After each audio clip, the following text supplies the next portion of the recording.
the aspect of how you're doing the communication, what tool you're using. And then there's an aspect of, is the communication intentional and is it purposeful for, moving work along?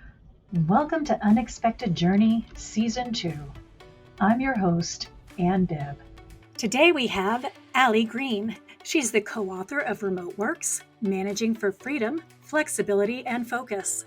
With 10 plus years of remote work experience at distributed organizations like DuckDuckGo and Oyster, her mission is to empower people and companies, helping them thrive by making work and life better. For the past 3 years, Ali was named a top 50 remote accelerator as well as a must-follow remote work expert. She believes flexible, distributed work, when done right, has the potential to change the world, something she advocates for in her writing, workshops, and consulting.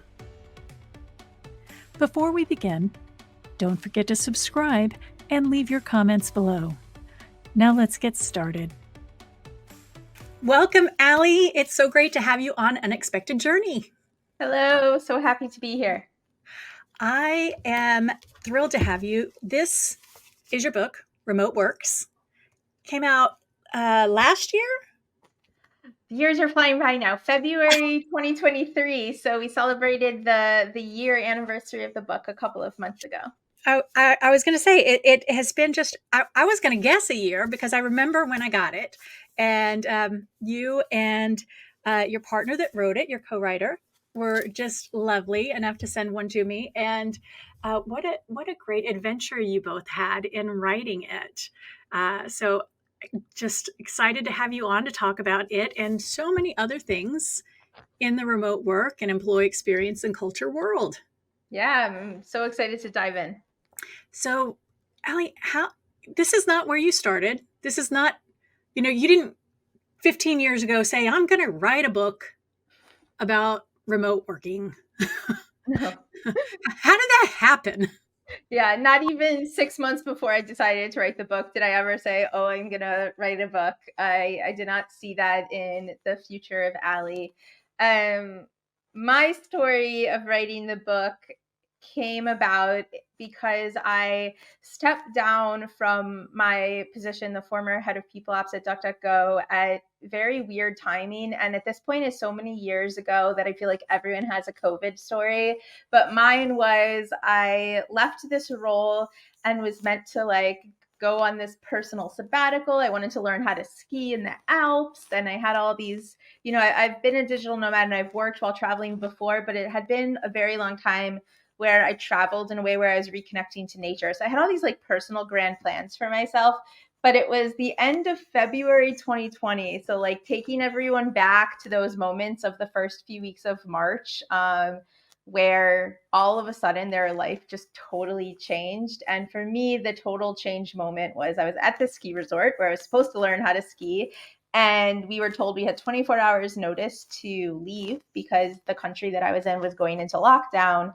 And I kept getting all these text messages about remote work and being sent home and this and that.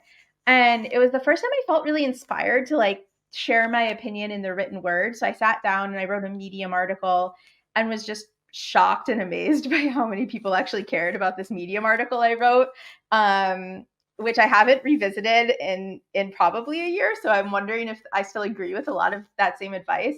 But that was me realizing oh, actually writing can be fun. And it's a nice way to pass down the lessons that I learned while working remotely for so long, especially if so many people are doing it for the first time.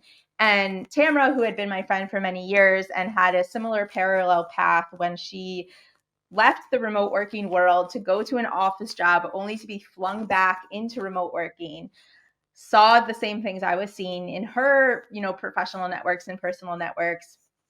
And over a Zoom friend hangout that everyone was, really loving in 2020, her and I just had this vent session about if companies don't understand true remote work will become a scapegoat and people won't get to live the lives that we are privileged enough to live because of remote work. And so it was this fear, frustration, anger, desire to teach others that led us on our book writing journey. I think we joked about it, then we had a dream about it, and then we finally made it happen. And one of the things, and first of all, the Alps, is that where you were? I never got to ski there, and I still haven't skied since I was like 17 years old. So hopefully now 4 years later, I can go back and do that thing. I was in the Alps. Bucket list item for me. Not skiing. No, I'm not that kind of sporty person. So, but the spas are also incredible. That you go ski, I'll go to the spa. We can go together, meet up after. Done.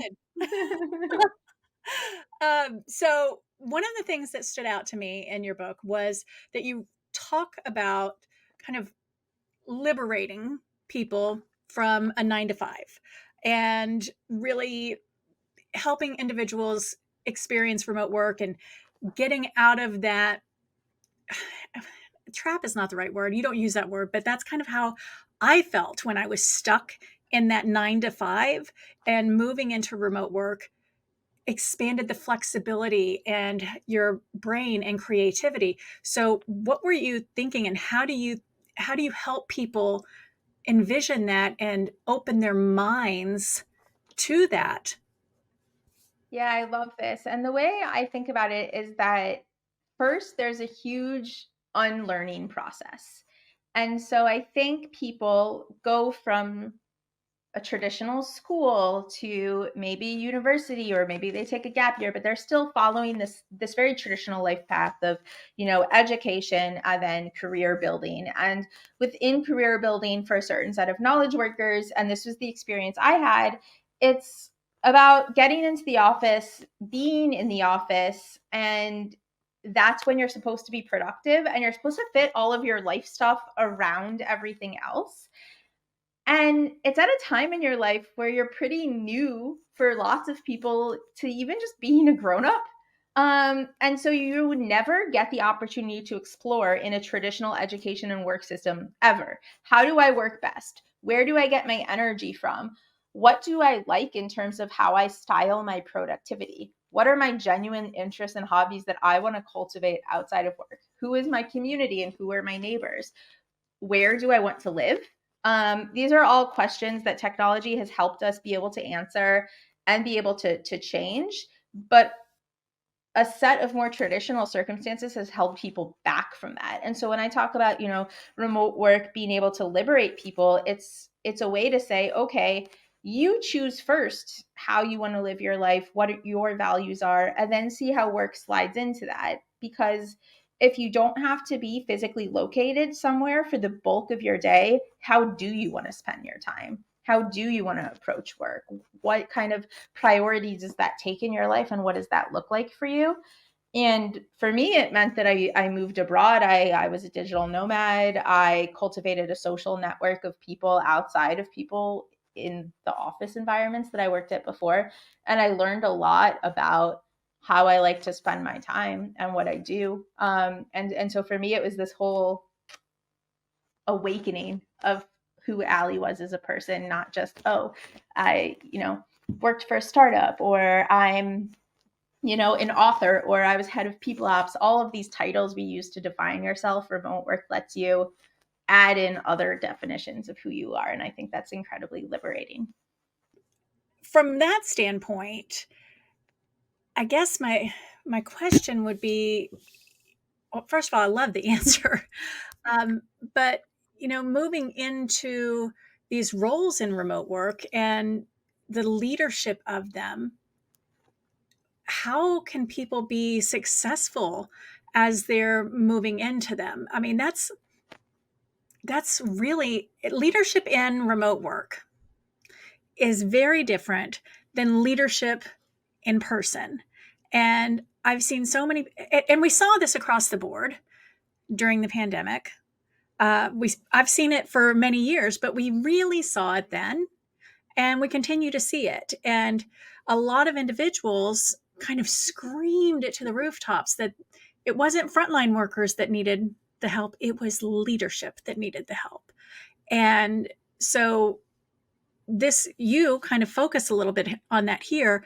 And I was wondering, can you provide some examples of successful leadership strategies and how leaders can be set up for success in this area? Yeah, definitely. And the reason, like, for us that this layer of management and leadership is so important is exactly what you were saying. We didn't think that this group of people was getting a lot of support and education on these topics. And they, like, supporting them gives everyone the most bang for your buck in the way that Tam and I talked about.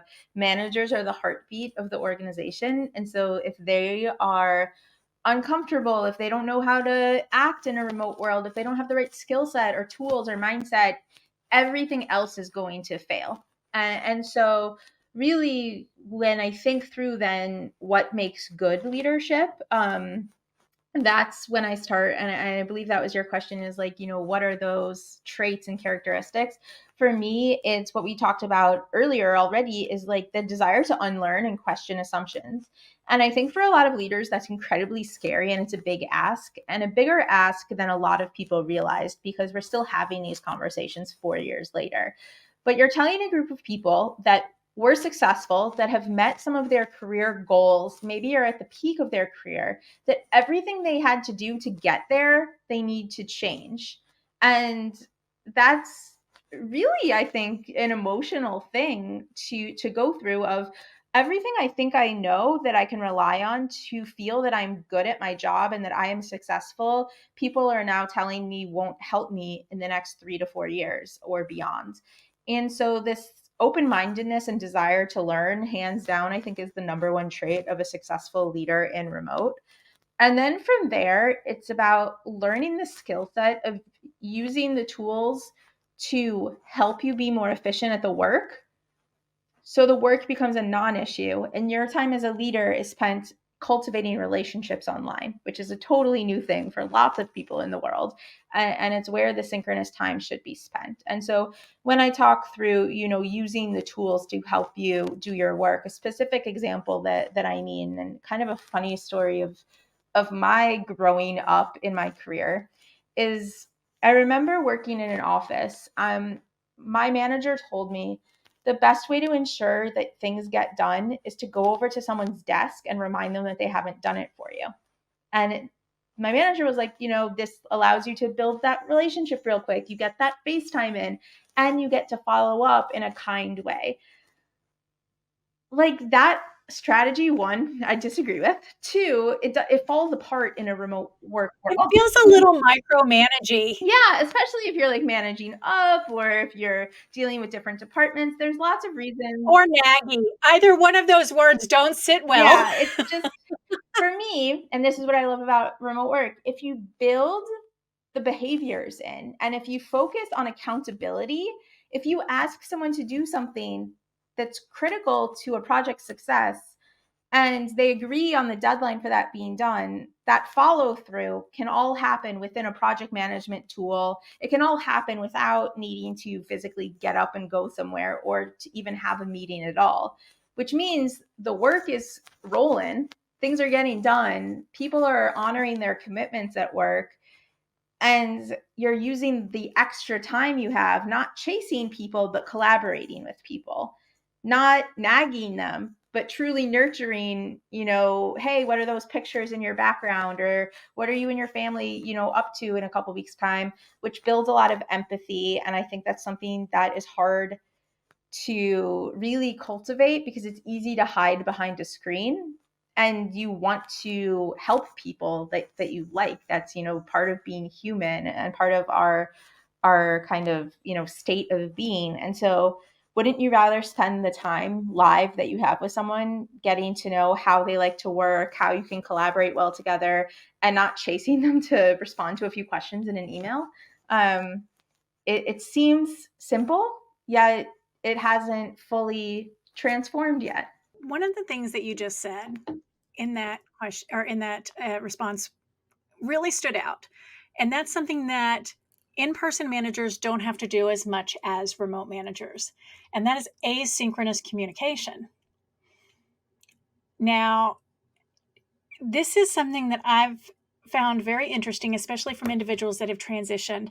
And I love asynchronous communication. Let me rephrase that. I have a love-hate relationship with asynchronous communication, right? Because there's that documentation aspect of it. There's that take your time in responding aspect of it. But there's also you have to be deliberate and purposeful in your words with with the asynchronous. So with asynchronous communication, it's on the end user, the reader, to read it without tone and without feeling. And there are so many times that they read it and they're like, why are you yelling at me? Why are you being angry with? No. This is asynchronous communication. You need to read it professionally and without that aggravation. And also the person writing it needs to write it as so. I've had individuals that are like, why are you writing so corporate? Why are you being so professional? This is asynchronous communication. This is not us just chatting back and forth, gabbing. There's a difference between me documenting and having an asynchronous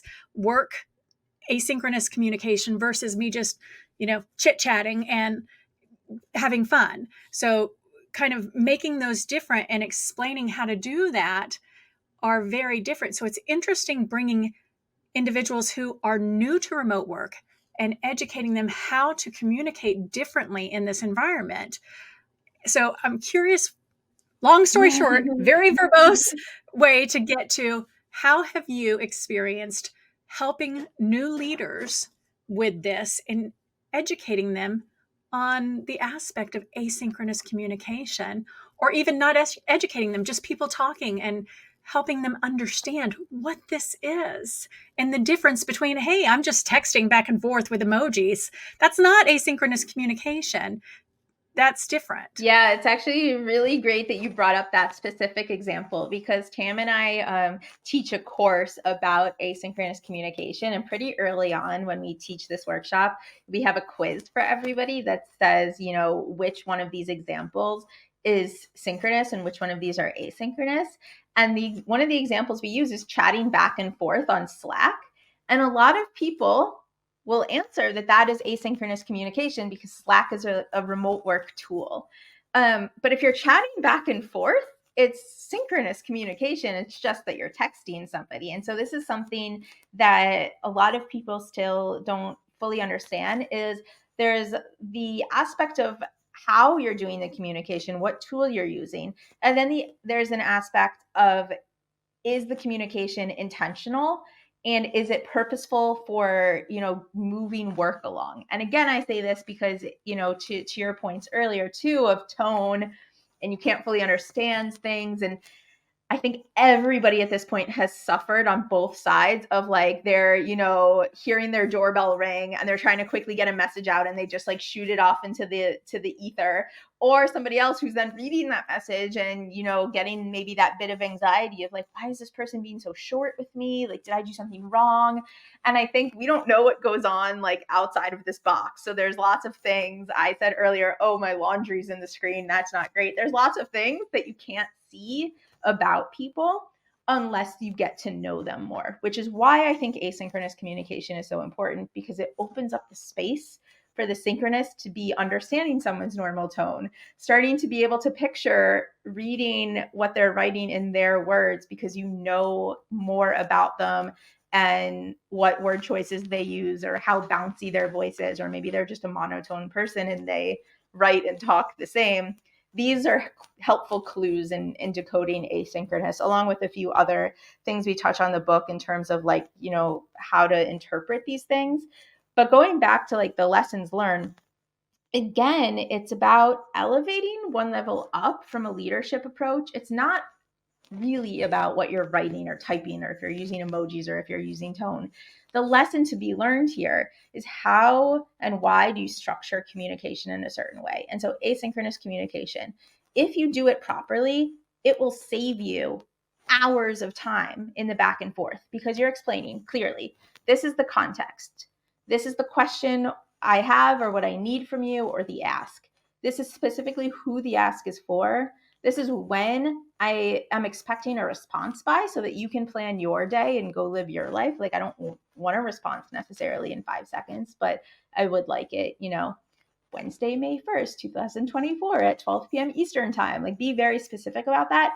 And also we have in the book something called the want, like, you know, a little string on a guitar of like, if you don't get this information to me, this is how it impacts everybody we're working with, the stakeholders, the project.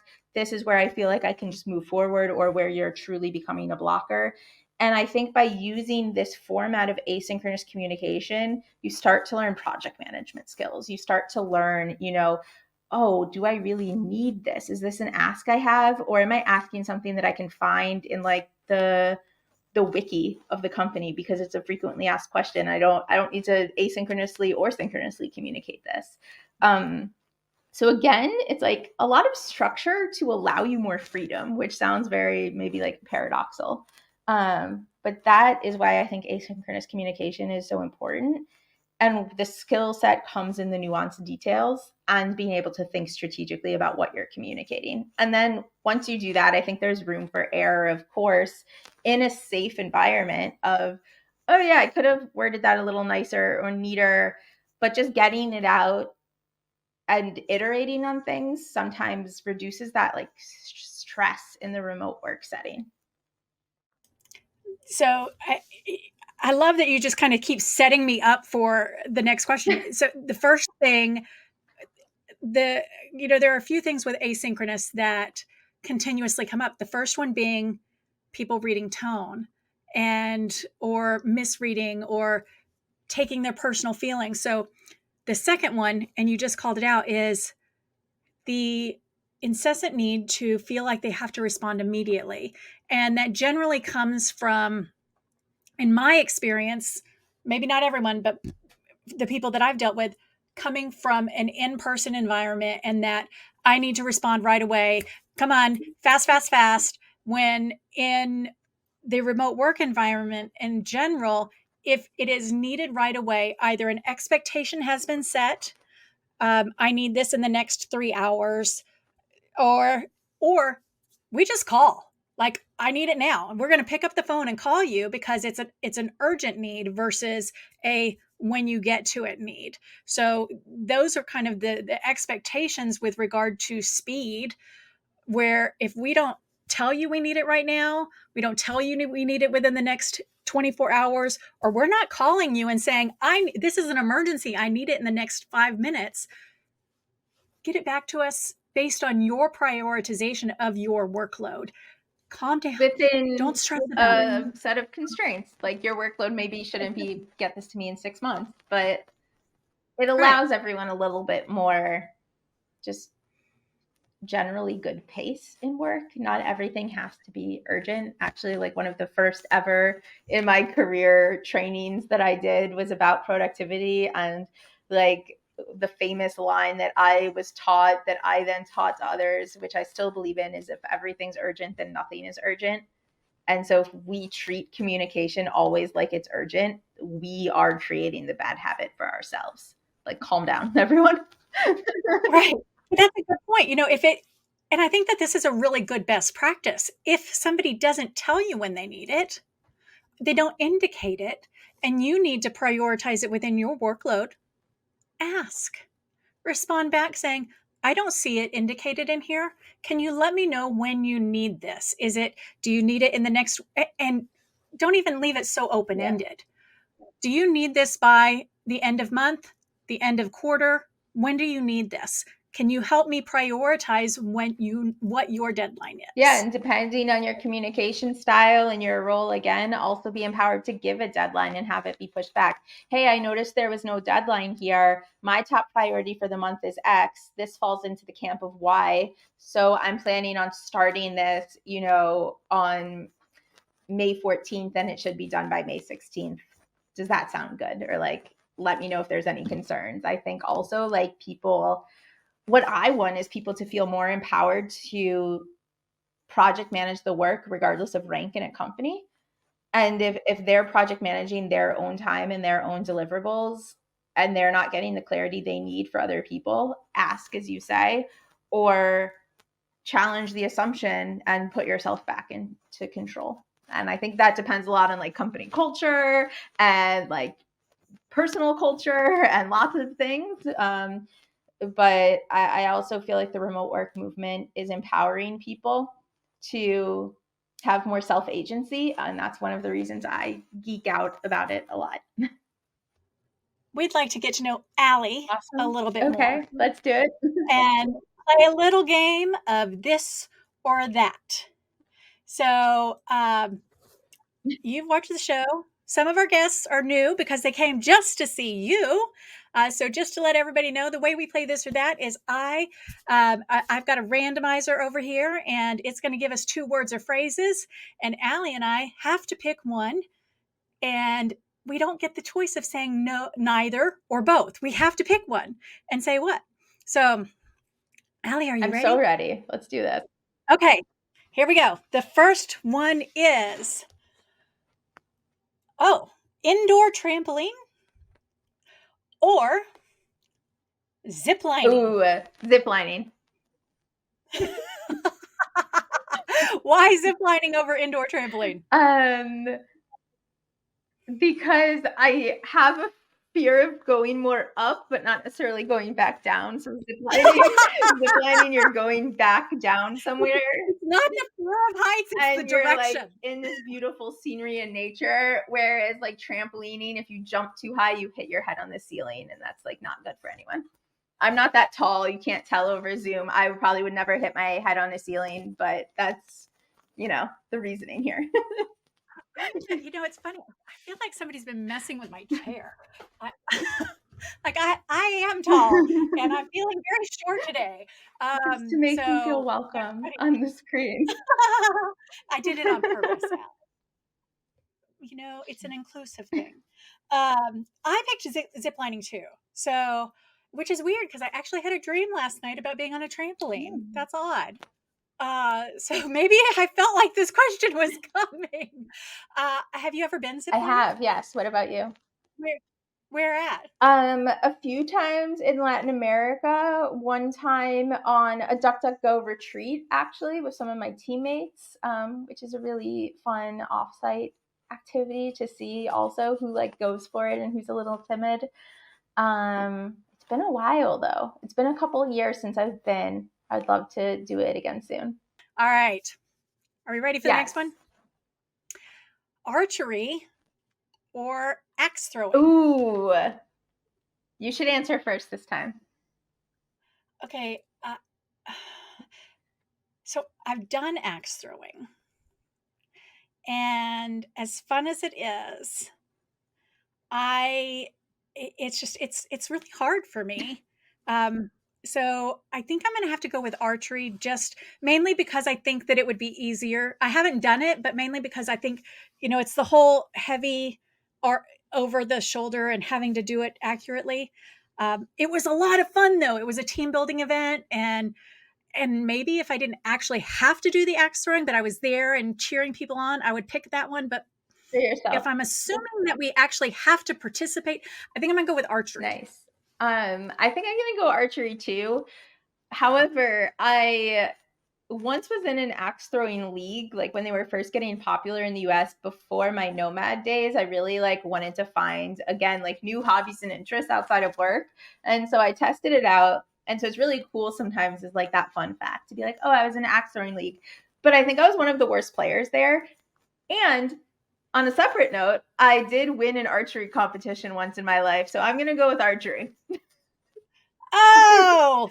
But again, this is, I don't think I could repeat that success, perhaps. I don't know. I don't want anyone coming out and challenging me, though I'd be down for a little archery competition. Heard it here. Reach out to Allie for an archery competition. The person that wins a book. Can't promise that. But seriously, remote work, meetup, archery competition, I'm happy to play. I throw my hat in the ring. I don't understand why we're getting all these outdoorsy things. This never happens. Never happens. All right. Maybe it knew it when I was talking to you. Sometimes it's read a book here, eat here. Some people get all food things. I'm living for these questions. This is so my personality. All right. Let's see what comes up next. This beach bonfire or mountain cabin retreat. Okay, what are you going to go I with? think I'm gonna go with mountain cabin retreat. Oh, we're actually going to differ here. Why are you going with mountain cabin I think retreat? the audience needed us to have a difference of opinion, You needed or at They least needed us one to have on the conflict. podcast. So, like, I love a good bonfire and I love the beach, but I don't know if the two necessarily need to mix. Um, Whereas a beach, like a mountain cabin retreat, it can be snowy and cold, and your retreat can be very like arts and crafts indoors and hot chocolate and very like lovely. Or it can be like a mountain in the summer, and there can be a mountain lake, and you can also have a little barbecue and bonfire in your cabin, and have some s'mores. But I think the cabin is more versatile. So I am going to go with bonfire, but I think that it is a little different of a visual than what you are thinking, because a friend of mine just went up to Alaska. They're this a nomadic person. So they spend summers and winters going to different places, and they're spending the summer up in Alaska. And they just sent me this gorgeous picture of a fire on the beach in Alaska. And Alaska doesn't have sand beaches. So it resonated with me, and it looked so peaceful and calm. And so I probably would have picked the mountain retreat until I saw that, because before that I was thinking big sand beaches and big fires. And I've lived in California, and they used to have those big fire pits, and I was like, oh, sand everywhere, no thank you. But seeing that, it was just a chair on the beach, no sand, just cool air. It was very relaxing to look at. Nice. So I'm going to go with that one. Yeah, Yeah. Well, thank you for playing. That I was loved fun. it. And everybody, now you know Ali just a little bit more. Y'all all know me. Y'all are tired of getting to know more about me. You should have them guess this or that for you based on like previous answers. What's interesting, I think I've only gotten the same question on different shows maybe 3 or 4 times. So most of the time, and I've actually answered it differently once. So, fun fact. All right. So going back to productivity and culture. So, like we were talking about, the world is a very interesting place right now. So, in case you're watching this down the road, this is 2024 and 4 years after the beginning of the pandemic. And, at the beginning of the pandemic, companies were really kind of turning their thought process and embracing remote work. And a lot of organizations were going, okay, we're going to go 100% remote. We're never going to ask people to come back to the office. And then they switched and said, okay, we're going to give people a choice. And now a lot of companies are saying, no, you have to come back. So it's really interesting to watch how things are changing. And then employees are pushing back, and then companies are, oh, nope, just kidding. We're not doing that. And so watching some of this conversation play out, and I will be the first to say, it is not a one size fits all solution. It absolutely is not. And every organization, every individual needs to make their choice for themselves. One organization cannot have the same roadmap or work plan as another. They have to evaluate what works best for them and their people. And every individual needs to do the same thing. But it is interesting to watch it play out. What I find even more fascinating is the points that they're making as to why they're making these decisions. Lack of productivity, lack of culture, lack of collaboration. So, as you're seeing this, I'm curious what your thought process is when it comes to employee productivity in the remote workplace. Yeah. My sort of rebel in me, when I hear those statements, wants to come back and very bluntly say companies that are using those reasons as the reason why for return to office just didn't put the work in, and they don't get how remote work works. Maybe that's a bit jaded and cynical, because I also do think, as you mentioned, there are certain companies that in their unique DNA, having some sort of office or co-located space makes sense for them. I hope in the future, just every company is very clear on their identity and shares that openly from, the moment that someone else is interacting with them, whether it's a future candidate to work there, a client, etc. I think that'll be a huge cultural movement in how we describe workplace moving forward. But this productivity thing's interesting because there's two really strong separate camps on this. Like one camp that says, hey, like remote workers are not productive at all. Like we don't have a lot of visibility into what people are getting done. They don't know how to set boundaries. They're burning out because they're working a lot, but things aren't moving and there's no traction. And then there's another school of thought that says, there's all these studies. Hey, it's great. People are really leaning into working in a way that works for them, and they're really productive. I think the truth, like many times when you have conflicting viewpoints, probably falls in the middle. And I think certain people are really great remote workers naturally. I think it's a skill that can be taught and people can learn how to be more productive remotely.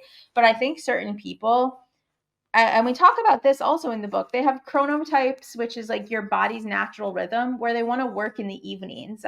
This is my co-author Tam to a T. Like I loved when we were writing the book and we were 6 hours apart time zone wise, and I would wake up and like 3 hours before only in my morning would there be like all these beautiful thoughts about how we could take certain chapters. And I think there's certain people that just don't work within the rhythm of society in the same way. 9 to 5 are not their most productive hours.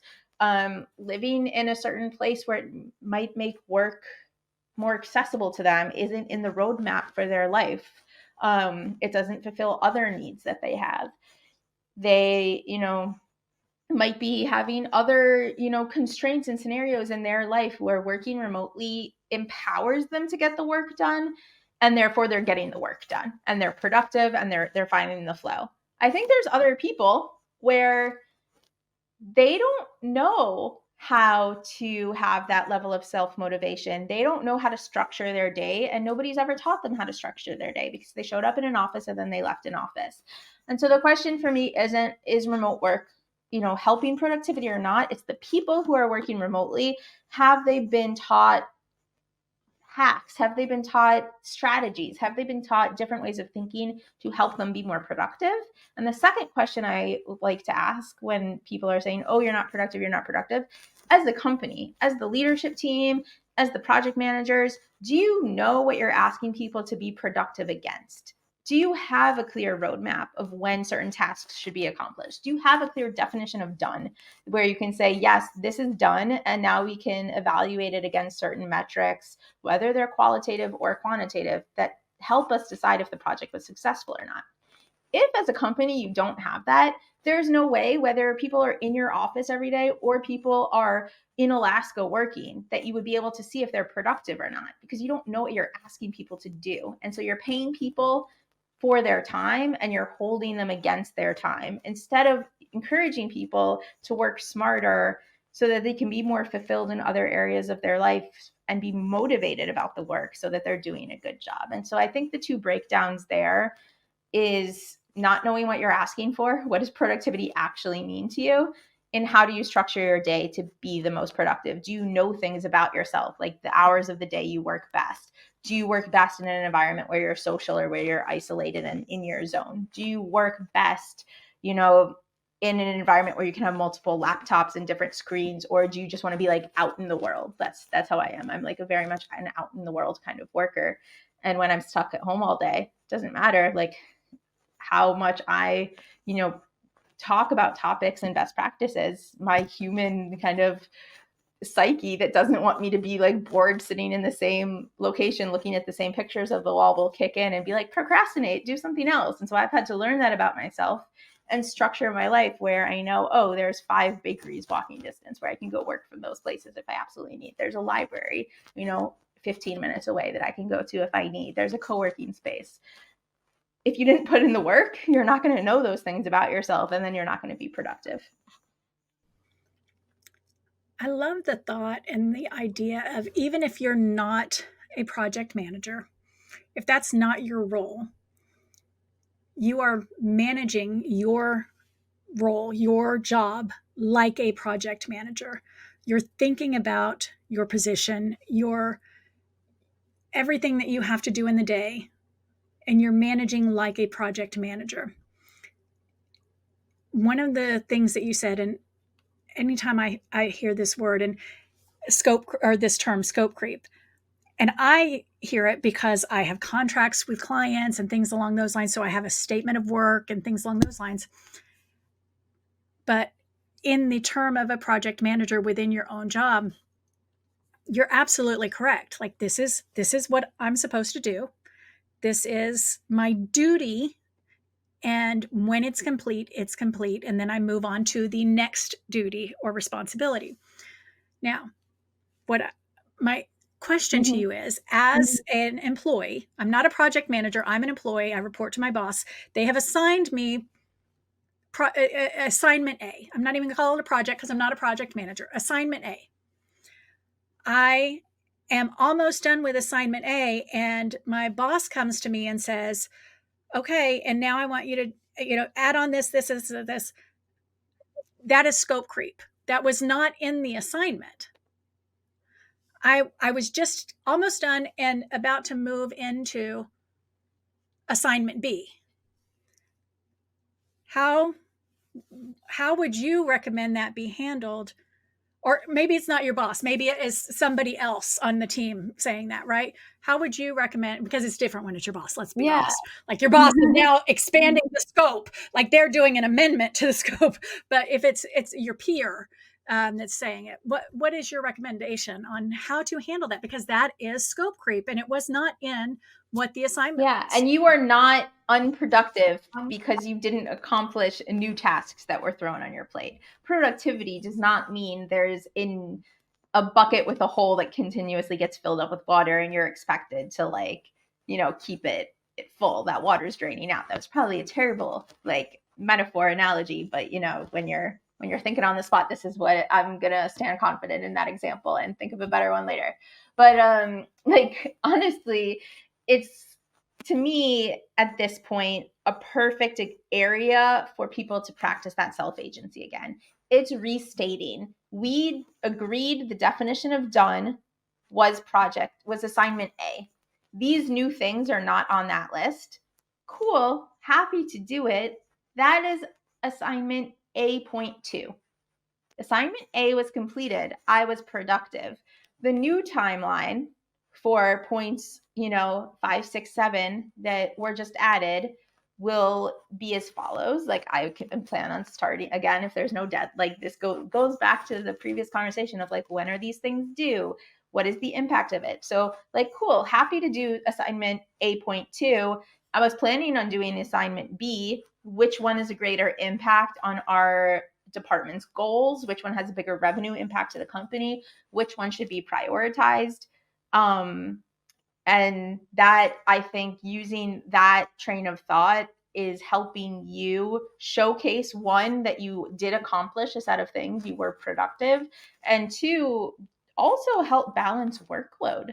Prioritize things so then that next week you can be, okay, my top priority this week is assignment A.2 question 5, but next week I'm going to get started on assignment B because I'm working on them in parallel now.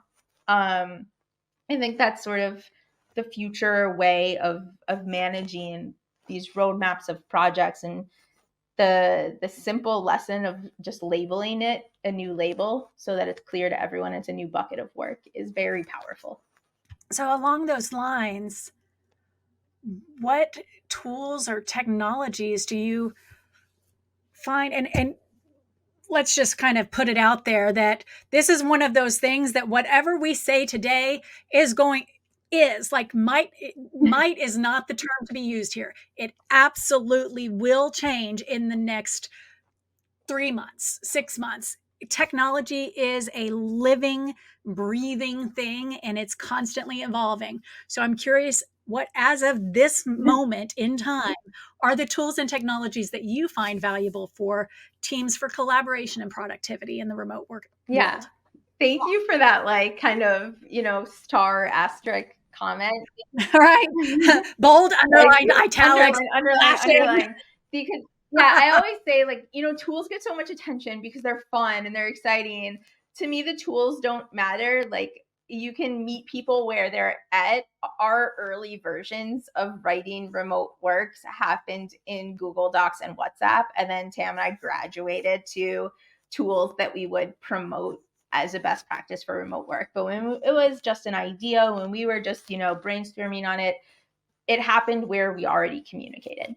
And so I think behaviors are more important than tools, but I'll get real nerdy about Asana real quick because, like, I should get her. I love the behaviors are more important. That's like, can we like flash that on the screen? Like that's a great quote. But yeah, like you can Asana do too. the same thing anywhere. It's just about why you're leveraging certain things. And for me, when I think of productivity and scope creep and all of these things, my like old favorite and like it is always and still is Asana. I use it a lot. The reason why I like it, so some of the comments. I do. Yay, too. an Asana lover. I love it. There's been so many. I'm such a geek about Asana. I make it do things it's not supposed to. There's been so many new things since Asana was a big deal, but to me it's like my tired and true. Like I just know how to let it work for me that I'm into it.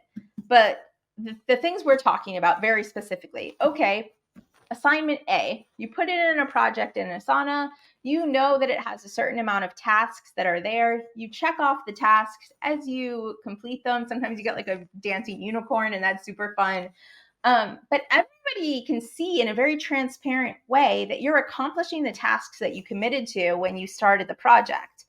And then if new people add tasks or you add tasks, it's very easy to point it out because you can see the dates those tasks were added, that this is actually new stuff. It's not the old stuff that you didn't accomplish. And you can set those due dates for yourself and you can see if you're past due.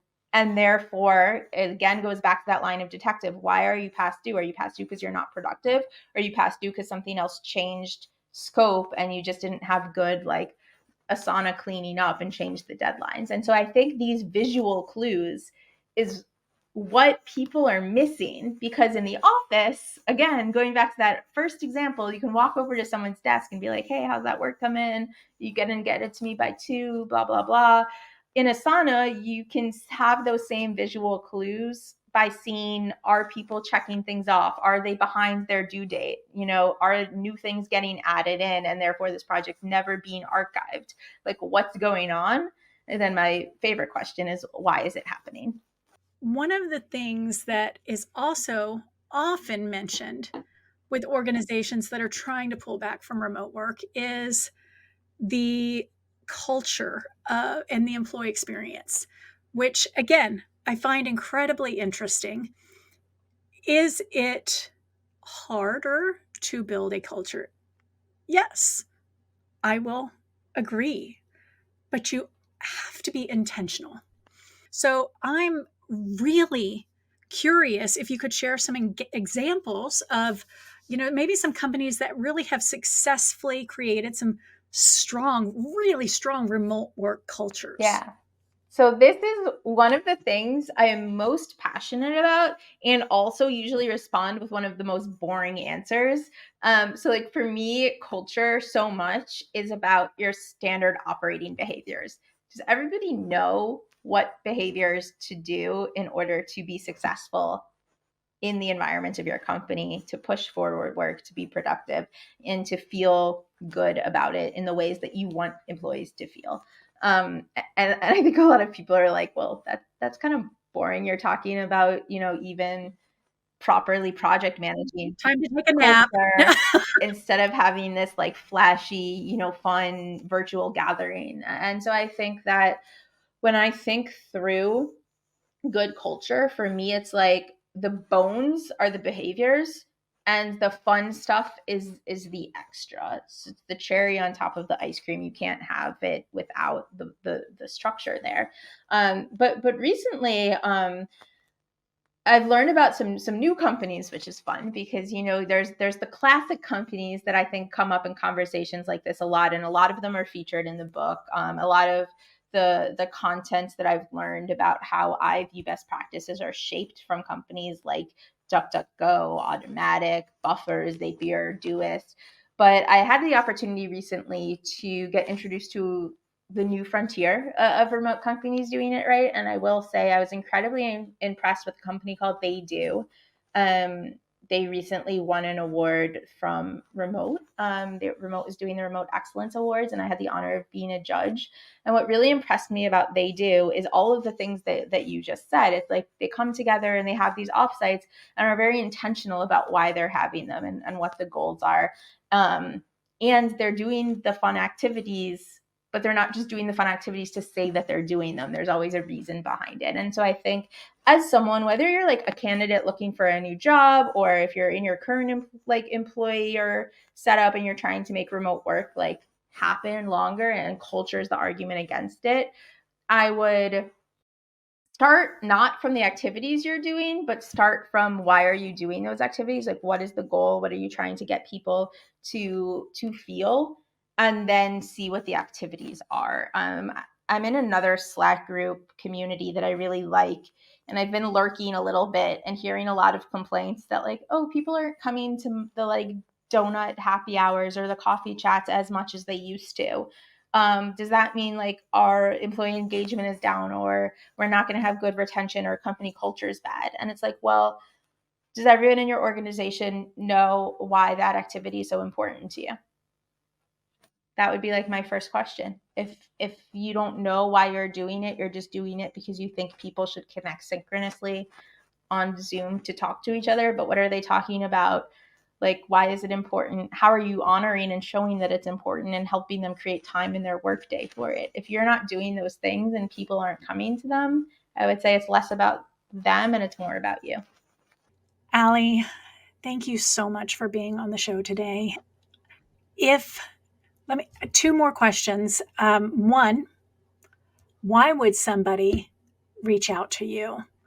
And two, how would they reach out to you? Yes, love those questions. So people should reach out to me if they are excited about remote work within their organization, but they're struggling to finesse it, and they need that extra support, whether it's on a specific remote work fluency core skill, such as productivity, such as asynchronous communication, such as living by your values internally. Those are areas where me and Tam can support companies that already want to be better at remote work to help them get there. Also, to talk more in depth about what company culture looks like in a remote setting, as well as the importance of retreats and offsites, are all reasons to reach out. And of course, if you want to buy the book, or you want to buy the book for your whole company, we have really great bulk discounts. And so that's an excellent reason to reach out as well. And the best place to get in contact with me is simply LinkedIn, or by checking out our website, Remote Work. So we have all of those links below, her LinkedIn, her website, all of that. So we also have a link to our Amazon store for the book if you want to just buy it for yourself. But if you want to buy it for your full team, you need to buy a lot of them. Please contact Ali. Like she said, she has bulk discounts if you want to buy a bunch of them. So really recommend you reach out to her for a bulk discount. That is the best way to reach it, or to get that discount for bulk books. Awesome. And if it's just for you and your coworker, you and your boss, yeah, head over to that Amazon store. That's awesome that you have that for people. Absolutely. And Ali, always a pleasure. Absolutely. Love talking to you every time we get together. And guys, definitely get the book. It's amazing. Thanks so much. Thank you, everyone. Thank you for joining us. We will see you next time on Unexpected Journey. As we wrap up the episode, we would like to take this time to thank you for joining us this week on Unexpected Journey. Our guest information will be linked in the episode description, along with a link to our host website, Bibb.com, and our sponsors' websites, remoteevolution.com, ethossupport.com, and yourcohort.co. Please don't forget to like, subscribe, and share on your favorite podcast app and on our YouTube channel so that you never miss an episode and we can continue to bring them to you. Let us know your thoughts on what we discussed in the comment section. And once again, thanks for joining us. We hope to see you again next time on Unexpected Journey.